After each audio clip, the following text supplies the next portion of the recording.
Dear friends, it's nice to be here. It's great to see everybody in Israel. And I want to thank each of the 330 companies and people who came to Israel to buy diamonds. You guys are doing the right thing. And we really appreciate you coming here. And we believe that your participation in Israel's industry is a very important thing for you and, of course, for Israel. And we wish you, it says, you should be blessed in everything that you do, and you should have mazal, lots of luck with everything that you buy here. I'm going to go into a pretty heavy speech now. I've got a half an hour to cover a lot of territory. So hang in here with me, everybody. If I'm talking too fast, wave at me, okay? It's cool, and we'll be very happy to do stuff. So what's happening in the diamond industry? In order to understand something that's complicated, it's good to break it down. There are internal factors, things that are happening inside the diamond industry. And then there are external factors, things that are happening beyond our industry, coming at us from outside. And so what do we do? What should we do? What are we doing? How do we make money? How can we make money in the diamond business? That is the number one question everybody wants to understand. Now, I cannot answer this for everybody. I can tell you a little bit about what I think. And even if you don't agree with me today, if you leave this talk and you're thinking, how can we make money? I've succeeded in my talk. Because that should be your focus. And by the way, it's not how I can make money. How can we make money? The idea that if we work together, we can make more money sometimes than by working individually. And I think that's what the bourse is about. That's what this idea of the diamond industry as some kind of family is about. So let's look at internal factors. Rough prices are higher than polished prices. It's a fact. If you buy rough, you cut it, you're not guaranteed to make any money. As a matter of fact, if someone could figure out how to make from polished rough, that would be a good business. But right now, rough prices are higher than polished. Then you've got a lot of financial regulations. The diamond industry is on the slippery slope of legitimacy. It used to be a great business. People would show up with suitcases of cash. It was legal at the time. But now, the banks look at us, they think we're nobody. They don't treat us with respect. And the regulators all think that we're bad guys, even though we're not. We employ millions of people, make their living on this wonderful industry, and we get no respect. It was nice to see Eli Cohen here today. It was nice to see Israel taking a positive relationship. And then technological transparency and competition. It's hard to make money when anyone can go on Blue Nile or RapNet and see prices. And everything, you've got the GIA, you've got Rapaport. How can you make a living? Everybody knows everything. There's so much transparency that it's not like you can make money because some people doesn't know the price or doesn't know the quality. Sometimes people cheat. They create phony certificates. But the bottom line is you can't make an honest living so easily if there's so much transparency and competition. And this is the world today. It's not just diamonds. It's travel agents. It's buying computers. It's buying a car. So we're living in a different kind of a world. And the diamond industry is particularly working with technology to give us some challenges. Look at the biggest challenge that we have right now. And I think synthetics is a challenge. Not for all goods, but take the example of the diamond identity crisis. What's a diamond? I don't know, some stupid woman at the Federal Trade Commission in the United States says synthetic diamonds are the same thing. Well, I don't think they're the same thing, but she does. As long as you have detection, disclosure, and differentiation, as long as you can detect the difference between a natural diamond and a synthetic diamond, we can manage. As long as we're honest. We don't mix them, disclosure. And as long as we have different markets. But what about diamonds you can't test? We're the largest recycler of diamonds in the world. We sell 500,000 carats of melly. A good quarter of it can't be tested because it's brown. Or the cost of testing is too high relative to the value of the individual diamond. $100 per carat at one pointer is worth $1. $5 to test, $3 to test. What do we do with those goods? So you really need to think about the impact that synthetics are having in melly for sure, cheap melly definitely, and the mentality even for the larger stones. It's not a simple story. We shouldn't ignore the advent of synthetics and what our diamond can and should do about it. Now, ask yourself a question, because this will come up later. Are you only selling the physical product? What are we selling? Are we just selling a piece of carbon? What are we doing here? What is there beyond the physical carbon that we are selling? And that's one of my main goals in today's talk for you guys to think about that. Those are the internal factors. How about external things that are challenging us? US and China are the two biggest markets. About 60–70% of all the diamonds end up there, 60% in jewelry. And there's a trade war going on. It's not my fault. Nothing to do with the diamond industry. Although I did vote for President Trump, but still, yeah, I like him too. Anyways, this is having an impact. Stock market wealth effect. The stock market goes up, it's good for us. Not everything is bad.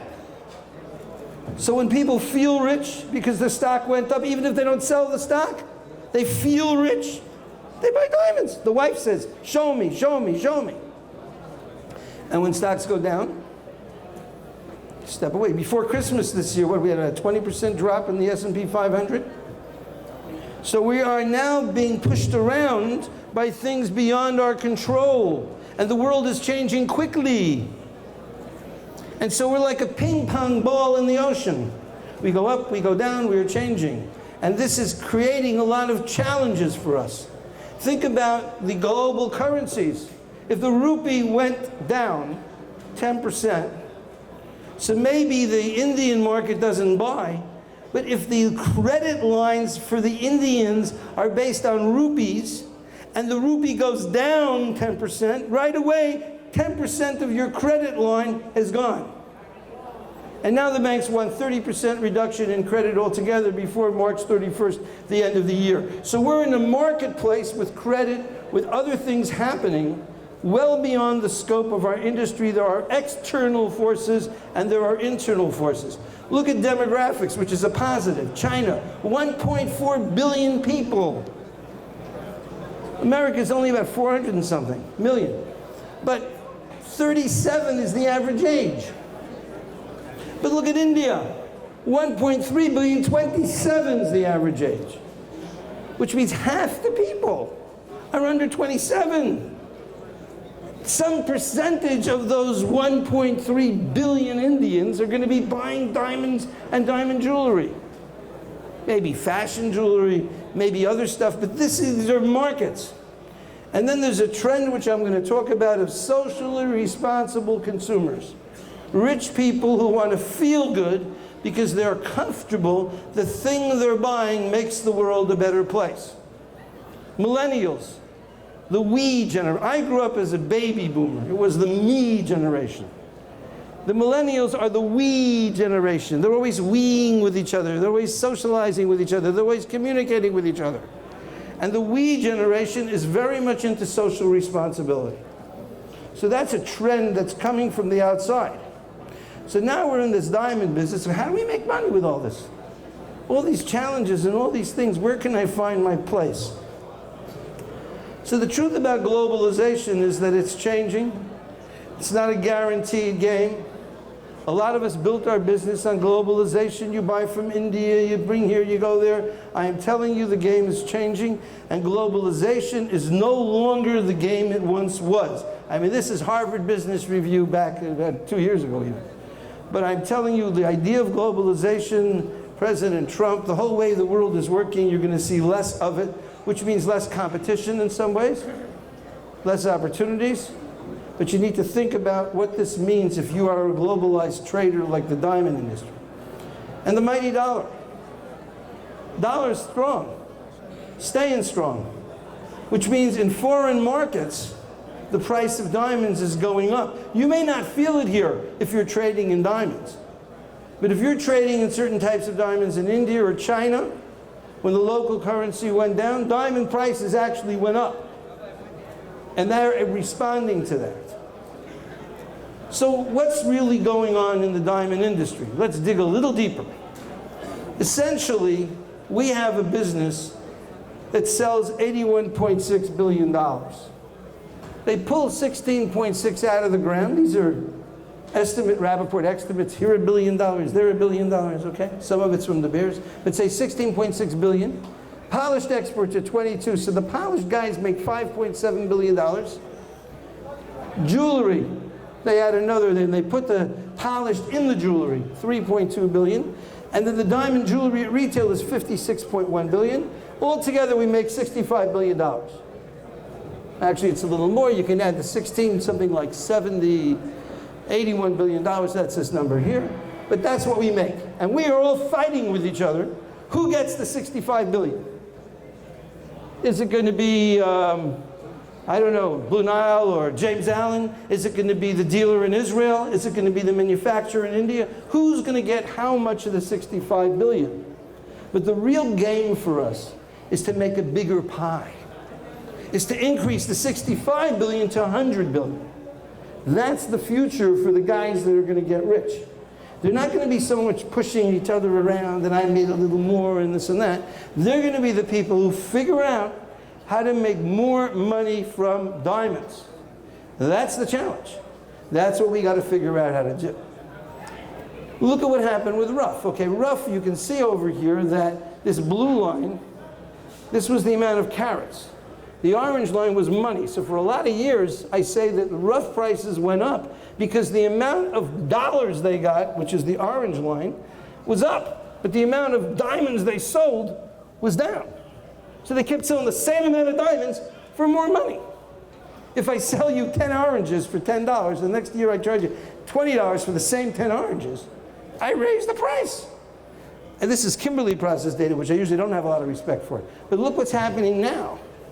They're starting to get closer because they've already milked all the money they can out of the diamond distribution system. So the rough guys have already gotten as much money they can from the banks using their Indian friends. So they've already sucked as much money as they can out, and now they're running out of money, so they have to get a better pricing. And you can see it here. This is the real story. Diamond prices, polished, down, rough, up. And there's a lot of crazy reason for this, which is beyond the scope of this talk today. But this is the reality that we find in the market pretty much today. Now, if you look at polished prices, it's crazy. From October 11th, we're down almost 50%. Gosh, it's the biggest mitzvah in the world, diamonds. I mean, it's crazy. This is D to H, IF to VS2, RapNet prices. This is VS2 plus. This is not I1s and SIs. But the I1s and SIs, I can show you, they kind of follow the same trend. So this can be either a curse or an opportunity. We got stuff cheap, baby. We got to figure out how to sell this stuff because in October we were way up there. How do we get back up there? Now, it's not the prices, and I'm telling you, diamond prices don't matter. What matters is what you can make. You buy for X, you sell for X plus Y. We have to have an industry that makes money because we buy and we sell, not because we buy and we hold, because we buy and we sell. So if it's cheaper to buy and it's cheaper to sell, you can sell more people. When gold prices go down, the price of the retail jewelers in India goes up because it means they're going to do more business. Diamonds are affordable. Diamonds are an opportunity at the price levels you see now. And we haven't had inflation yet. So there's a lot of opportunity here, I'm saying. Or you can look at it and say, oh my God, it's so terrible, prices went down. Or you can say, hey, what can I do with this industry? How can I make some more money? So first of all, the world is changing, obviously.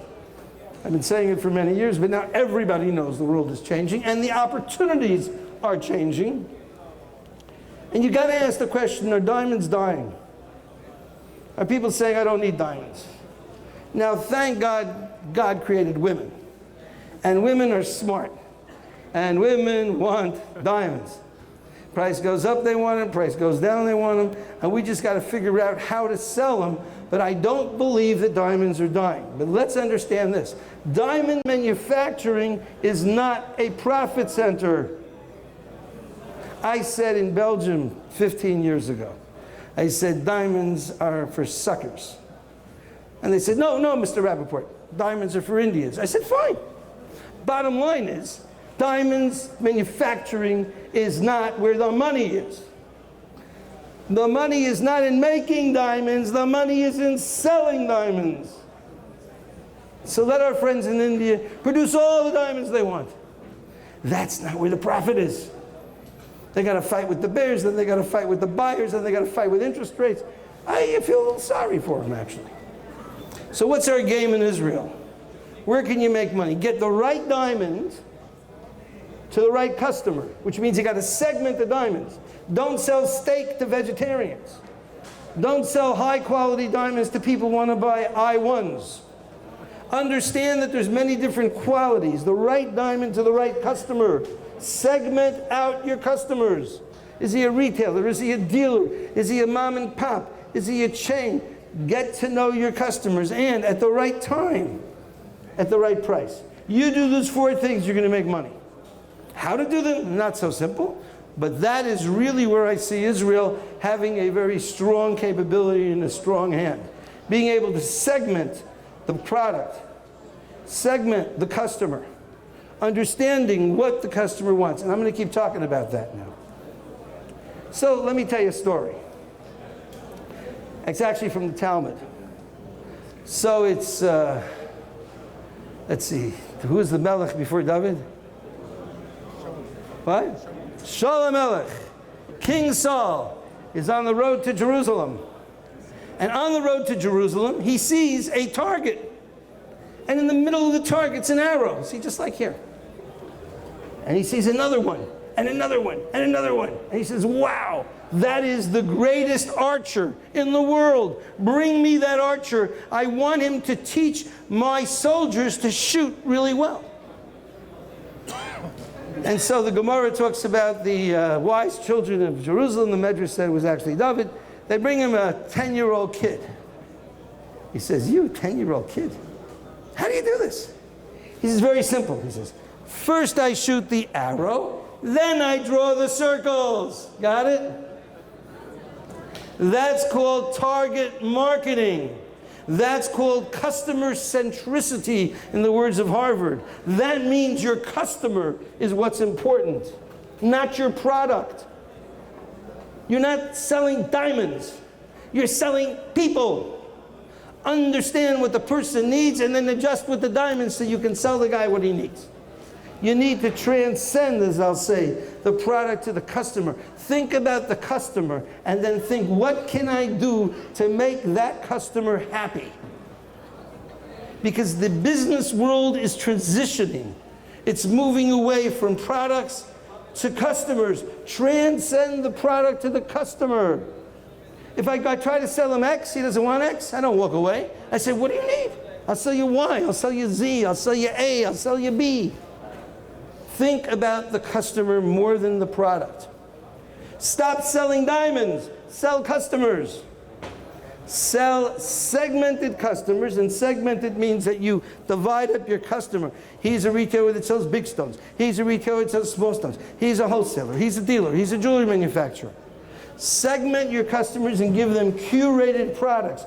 Curated products means this is the right product for this customer. This is a very important lesson to do and to understand, because this is the future. Remember this, there are riches in the niches. Here's a guy I was just talking to, right?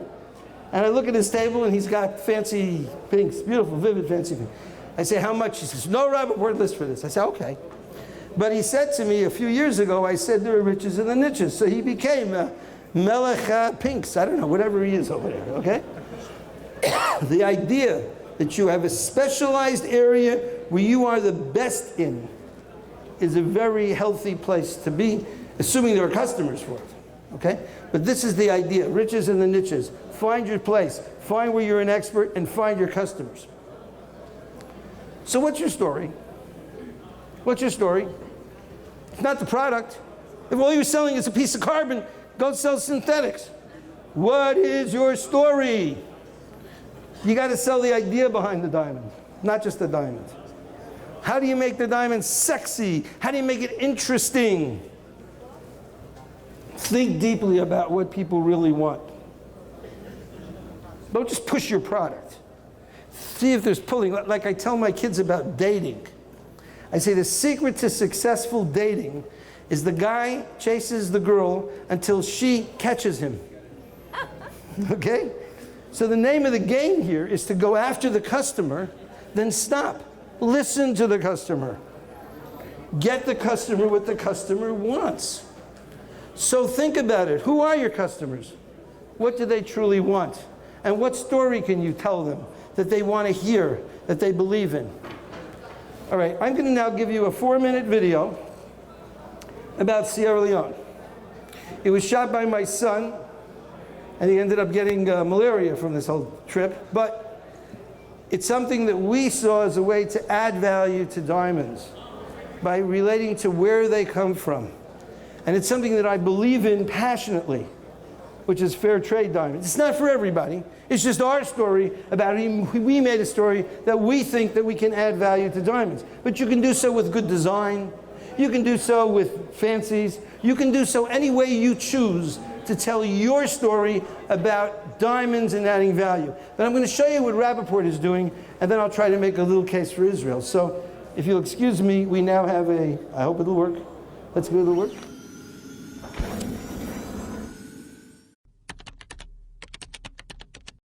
This is Sierra Leone, West Africa.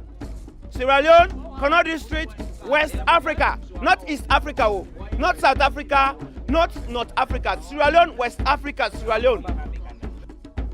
With a population of 7.4 million people, Sierra Leone borders Guinea to the north and east, and Liberia to the southeast. Sierra Leone's life expectancy is rated at 50 years, one of the lowest in the world. With a gross domestic product of $4 billion, an estimated 70% of the population live under $2 a day. Sierra Leone is ranked one of the poorest countries in the world. Sierra Leone is a diamond-rich country. In 2015, 420,000 carats of diamond were exported from Sierra Leone, valued at $150 million US. But where's that money going? Apparently, very little of the money is benefiting the communities these diamonds come from. Sierra Leone is a country of optimism, hope, and opportunity. With 60% of Sierra Leone's youth unemployed, one can't help but wonder what potential Sierra Leone can offer the world if only conditions improve. On March 16, 2017, a 709-carat diamond was reportedly found in Sierra Leone. Immediately, the world showed interest, and with it the question, is the diamond found a fair trade diamond? Because most of us, we are digging the diamond, but we don't know the details about the value of it. The type of diamond minerals that came out of this ground. This should have not been the condition of our country today. And some of them, we just hear about them going up and down, exporting and importing. But what we are expecting them, only and solely that they should bring development in this country. We set out to Koyadu village to look for the pastor where the diamond was reportedly found. It all started in the days of our fathers. Diamonds were found during that period, like 80 carat, 90 carat, but we make no profit from them. It's like those diamonds were not taken the right way or taken to the government. That's why we gain nothing from it as a village. But for this present one, when we found this diamond, we told our supporters that we need to go straight to the government so that we'll be able to gain something profitable from it. First of all, we don't have school. And most times when the rain comes, it splashes on the children in the class. We run away. So how can you run a village school wherein there is nothing to eat? And 2, no hospital. 3, we have poor road network. And 4, no chance for our children to be educated. He said by the grace of God, He will help us. So we are looking to the help of God. The past diamonds, whether it was taken to the government or not, we don't know. And nothing was done for this village. We are left with nothing but just the name.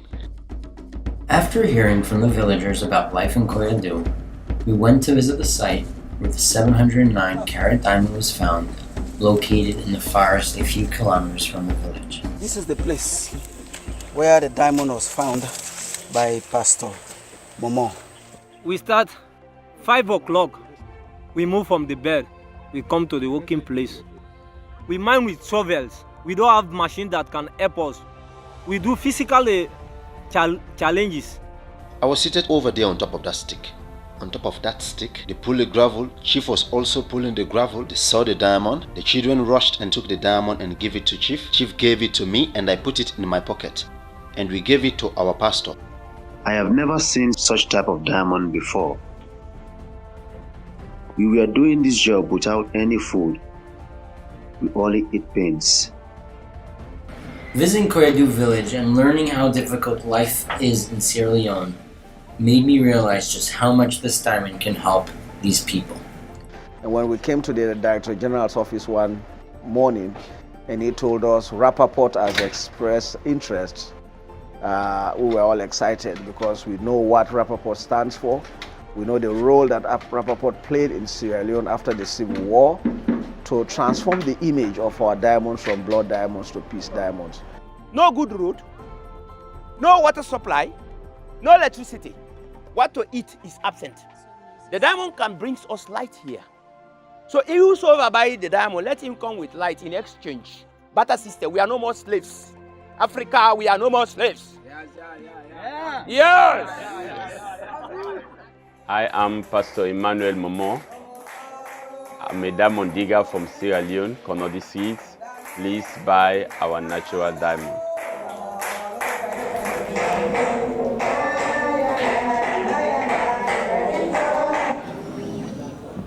Okay.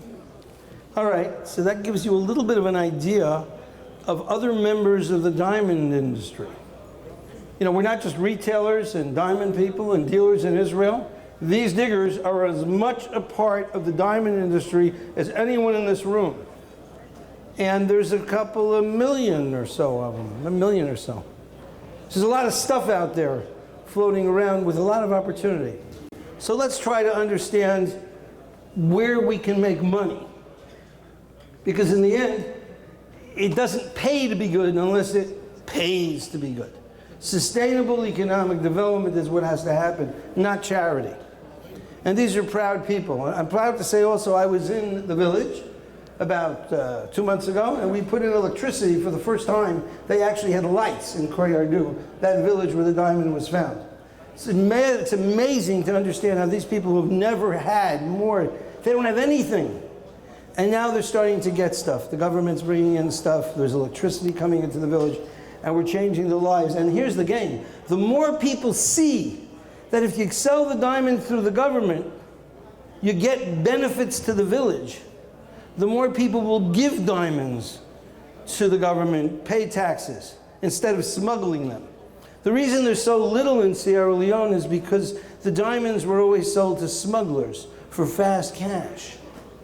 And now we're trying to make a new wave, a new direction, a new narrative, as the minister says, where the diamonds now are sold legitimately, raising tax money. The government is not stealing the tax money as they used to, and benefits are coming to the diggers. So the more benefits, the more legitimate diamonds. By the way, if the diamonds are not sold to the government, about 10% of their value ends up with Hezbollah, our neighbors to the north, because of the Lebanese network that's actually the black market in Sierra Leone. Anyways, so we can create value, creating value, by being selective about the diamonds we buy and sell. Think about that. We're always being selective. This guy's selecting pinks. That guy's selecting marquises. We're always selecting diamonds. So the value of a diamond is based on its values. Is it a kosher diamond? Is it a diamond that makes the world a better place? There's a way to capture and create value by selling a diamond that helps the poorest people in the world. And that's my idea. Everyone can share it with me. We're going to be traveling to Sierra Leone. We're announcing it today from the 1st of April to the 5th, and we're taking 25 people to go there. But Israel can and should be the best source for socially responsible ethical diamonds. You want to know how to make money in Israel? Be good people. It really is that straightforward. It doesn't mean that's the only diamonds you should sell. It doesn't mean that's the only thing you can do. But if Israel is the specialized market in socially responsible ethical diamonds, I promise you we will make money here. We'll make money because it's the right thing to do, because we're helping people. We are committed to fair trade diamonds. And we've got 80 people here in Israel. Somehow, I don't know how we have such a big payroll. 80 people that are working for us here in Israel, doing God knows what. But I believe in fair trade. It's just what I believe in. You know, he may believe in fancy cars. He may believe in marquises. I'm not telling you what to believe in.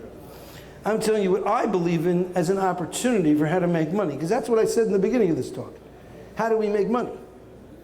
Find your niche. Find a niche that creates value.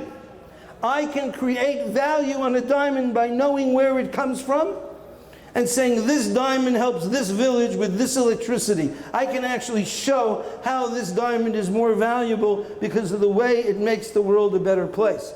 And a young woman, or an older woman, receiving a diamond as an emotional gift. Wow, she's going to feel so special when she gets a diamond like that that actually helps people.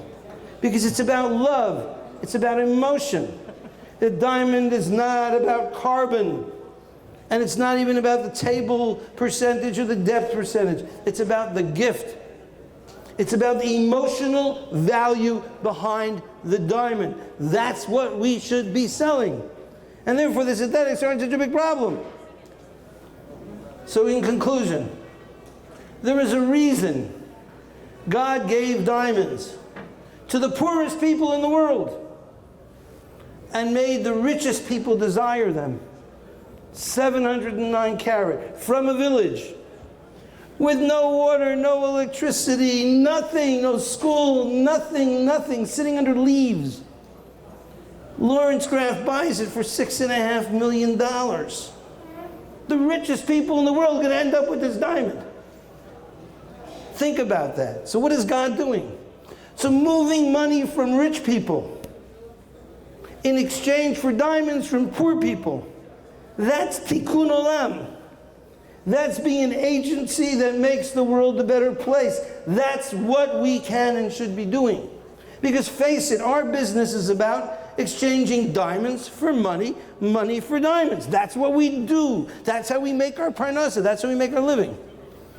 So why not try to exchange diamonds from poor people for money from rich people? Because that's the way God set up this game. That's why God created diamonds. Thank you.